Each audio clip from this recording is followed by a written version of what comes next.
एक गांव में रामू नाम का एक छोटा किसान रहता था, जो अपनी पत्नी सीता और दो बच्चों गोपाल और माया के साथ रहता था। उसके पास बस थोड़ी सी जमीन थी, जिस पर वह साल भर के लिए अनाज उगाता था।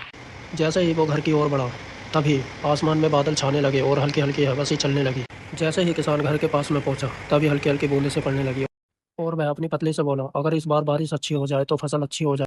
जैसा सोचा था ऐसा हुआ नहीं और बारिश कम पड़ी। किसान अपनी पत्नी के सामने उदास खड़ा था। उसकी पत्नी बोली, कि उदास? उस समय के लिए मैंने अनाज जमा कर रख रखा है। स्थिति दिन प्रतिदिन बिगड़ती जा रही थी। रामू ने अपने बच्चों की पढ़ाई जारी रखने के लिए सेठ से कुछ पैसा उधार लेने के लिए सोचा और वह सेठ से पैसा उधार लेने के लिए सेठ के घर की ओर चल पड़ा। जैसे वह सेठ के घर के पास पहुंचा, उसने देखा कि सेठ तो घर के बाहर ही खड़ा है और वह सेठ के पास जाकर खड़ा हो गया, उदास खड़ा हो गया। और सेठ ने पूछा कि क्या हुआ?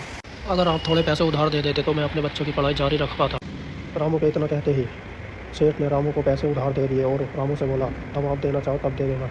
और रामू ने सेठ को बहुत ही प्रशंसा जताई और कहा, आप मैं आपके पैसे लौटा दूंगा। और इतना कहते ही रामू घर की ओर चल पड़ा। रामू खुशी खुशी अपने घर की ओर जा रहा था, तभी उसने अपने परिवार को बाहर खड़े हुए देखा और वह जाकर उनके पास पहुंच गया और बोला, और वह अपनी पत्नी से बोला कि मैं कुछ पैसे सेठ से उधार ले आया हूँ, जिससे अपने बच्चों की पढ़ाई आगे बढ़ सके। तभी रामू की पत्नी रामू से बोली, चलो ठीक है, कोई बात नहीं, जब फसल अच्छी हो जाए तब तुम सेठ के पैसे। कुछ दिनों बाद बारिश अच्छी हुई, जिस कारण रामू के परिवार में बहुत ही खुशहाली हुई और जिससे उसकी फसल अच्छी हुई और वह खुशी खुशी खेती करने लगा।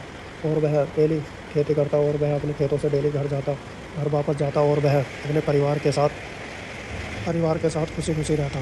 और वह अब बहुत ही खुश रहने लगा, जिस कारण उसने अपने सेठ के पैसे भी वापस कर दिए।